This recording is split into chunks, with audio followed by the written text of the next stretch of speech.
السلام علیکم، میں ہوں رانا عدنان شبیر خان۔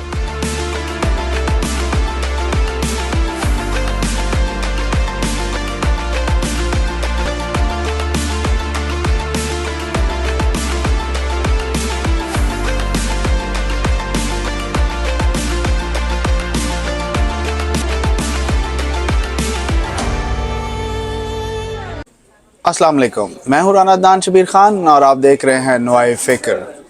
خواتین و حضرات، جو لوگ میری عمر کے ہیں، جو 70s اور 80s کی دہائی میں پیدا ہوئے ہیں، وہ اس ملی نغمے کو سن کر جوان ہوئے ہیں۔ آئیے آپ کو بھی سناتا ہوں۔ تمہیں چمن کی فضائیں سلام کہتی ہیں، اے راہ حق کے شہیدوں، چلے جو ہوگے شہادت کا جام پی کر تم، رسول پاک نے باہوں میں لے لیا ہوگا، علی تمہاری شجاعت پہ جھومتے ہوں گے، حسین پاک نے ارشاد یہ کیا ہوگا، تمہیں خدا کی رضائیں سلام کہتی ہیں، تمہیں خدا کی رضائیں سلام کہتی ہیں۔ میں جب پاکستان ملٹری اکیڈمی کے گیٹ سے پہلی دفعہ داخل ہوا تو مجھے ایک کیپشن نے بہت انسپائر کیا، اور وہ یہ تھی کہ "And if I don't come back, tell them I have sacrificed my today for their tomorrow." اگر ان شہیدوں کو پتہ چل جائے کہ جن لوگوں کے لیے انہوں نے اپنا آج ان کے بہتر مستقبل کے لیے سیکریفائس کیا ہے، اور ان لوگوں نے 9 مئی کو کیا کیا اور خان صاحب کے حکم پر کیا کیا، تو وہ کیا سوچتے ہوں گے، یہ میں آپ پر سوچ چھوڑتا ہوں۔ خواتین و حضرات، اگر یہ سب عمران خان صاحب کے حکم، مرضی اور منشا سے نہیں ہوا تو خان صاحب کور کمانڈر ہاؤس سے صرف 15 منٹ کی دوری پر رہتے ہیں۔ جب نفرت کی آگ لگ چکی تو ان کو چاہیے تھا کہ وہ کور کمانڈر ہاؤس تشریف لاتے اور سب سے پہلے کنڈیم کرتے اور وہاں کھڑے ہو کر اعلان کرتے کہ میں نے اپنے ورکروں کی تربیت اس طرح نہیں کی، یہ میرے ورکر نہیں تھے۔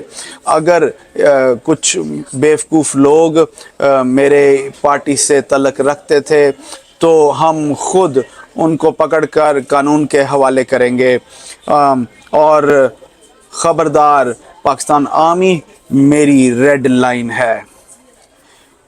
ان ورکروں نے میرا سر شرم سے جھکا دیا ہے، اور نہ ہی میں نے ان کو یہ سکھایا اور نہ ہی میں نے ان کو اس قسم کے کوئی آرڈرز دیے۔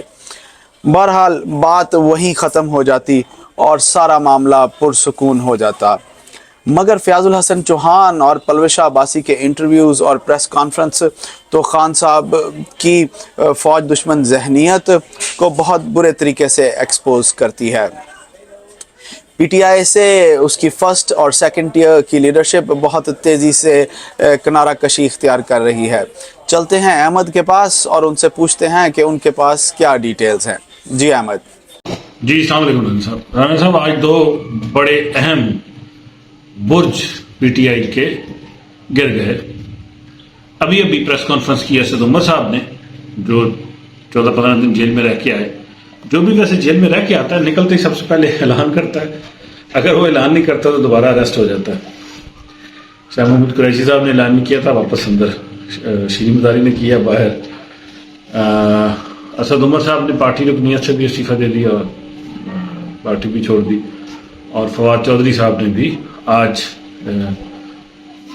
سیاست تو نہیں چھوڑی، سیاست سے بریک لے رہے ہیں اور پارٹی چھوڑ دی۔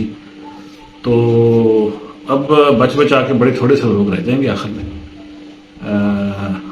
شبلی فراز وغیرہ ایسے لوگ جو اہم تو تھے لیکن ایکٹیو نہیں تھے اس طریقے سے سارے پروسیس میں مطلب یہ جو ہنگامہ آرائی ہوئی 9 مئی والی.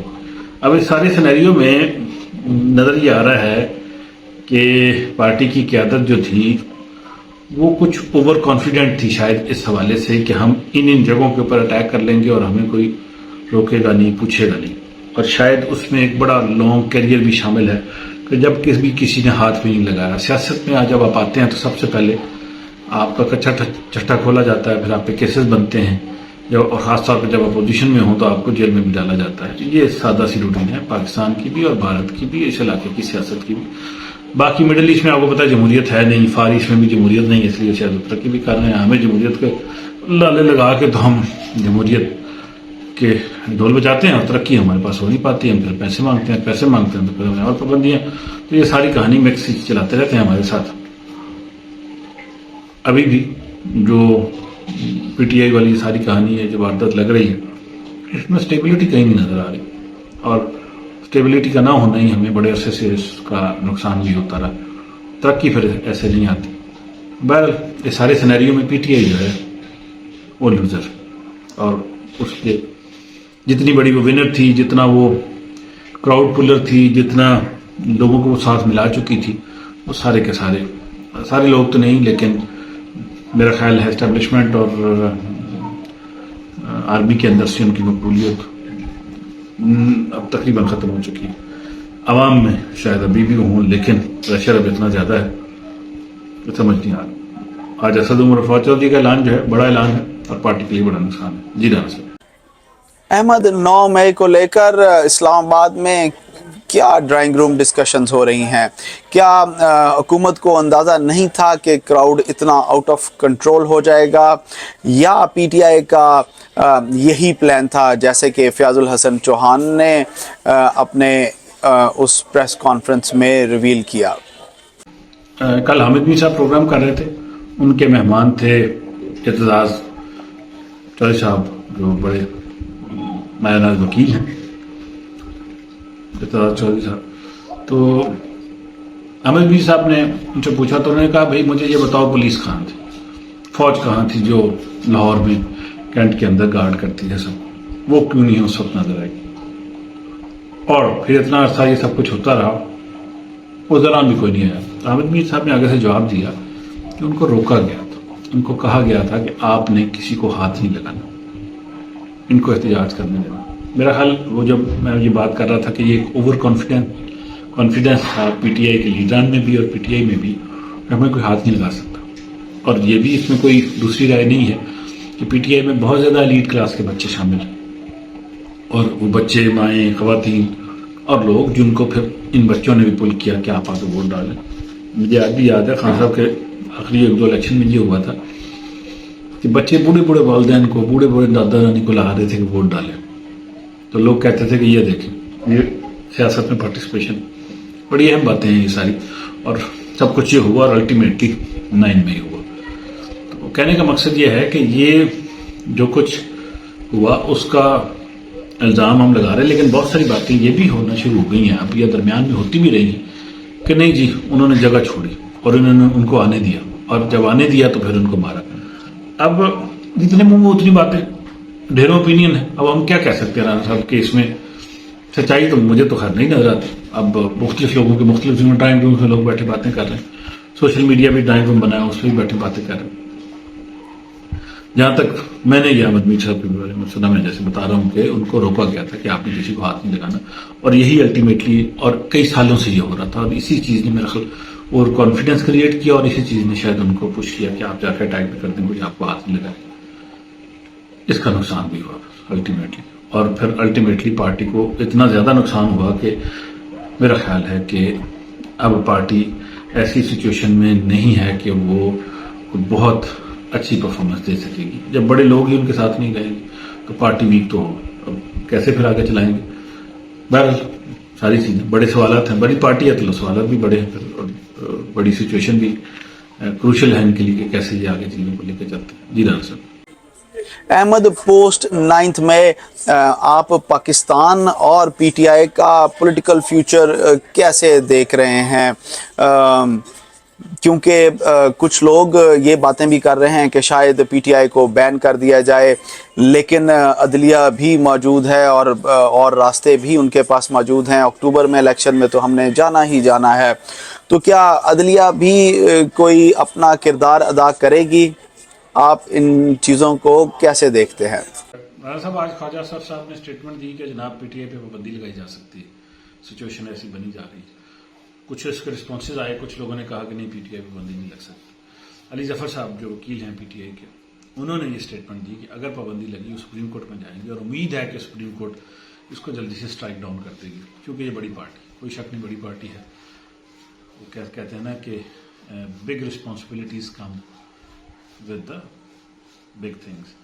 اگر آپ کو بڑی چیزیں ملے تو اس کے ساتھ رسپانسبلٹی بھی بڑی ہوتی ہے، تو آپ اتنا ہی ارسپانسبل جب بہیو کریں گے بڑی چیزیں ملنے کے بعد، تو پھر چیزیں آپ کے حق میں نہیں رہتی۔ تو میرا یہ خیال ہے کہ اچھا، اس کے علاوہ خان صاحب نے بھی، میں یہ بات کرتا چلوں، خان صاحب نے بھی یہ کہا ہے کہ وہ کسی کے ساتھ بھی مل بیٹھنے کے لیے، بات چیت کرنے کے لیے تیار ہیں، بہت جلدی وہ ایک کمیٹی بھی بنا دیں گے جو کسی کے ساتھ بھی کسی بھی قسم کی بات چیت کے لیے تیار ہیں۔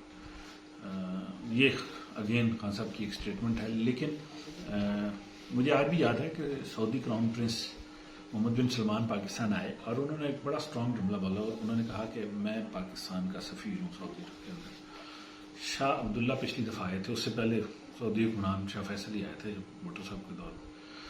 انہوں نے آ کے ایک جملہ صرف کہا تھا، نو اسرائیل، مشرف صاحب کے دور میں۔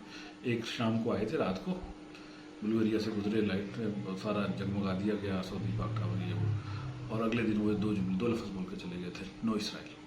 اور اس کے بعد ہمارے اسرائیل سے تعلقات، تو اس وقت بات چیت شروع ہو رہی تھی، ہم اسرائیل سے تعلقات بھی ختم ہو گئے۔ اس کے کچھ ہی دنوں بعد خان صاحب ملے ملیشیا سے اور ترکی والوں سے، جو دوسرا بلاک ہے مسلم ممالک میں، اور انہوں نے جو آئی ایم ایف کی، امریکہ کی مخالفت کرتا ہے، سعودی عرب تھوڑا سا ساتھ ہوتا ہے، آئی ایم ایف کی سائڈ، امریکہ کی سائڈ لیتا ہے۔ تو اس پہ کیا ہوا کہ جیسے ہی انہوں نے یہ سائڈ لی، خان صاحب انہوں نے کہا کہ سعودی عرب والے یہ کہہ کے گئے، تو خان صاحب اٹھے اور ان کے پاس چلے گئے۔ انہوں نے کہا کہ ہم مل کے مشترکہ ٹی وی چینل بناتے ہیں، چیزیں بناتے ہیں۔ خان صاحب نے فوراً ہی اپنا طریقے چیزیں بدلی، اور انہوں نے کہا کہ نہیں ہوتا ہوں سعودی عرب کی طرف۔ اس پہ سعودی عرب بھی ناراض ہو گیا، وہ بھی ناراض ہو گئے۔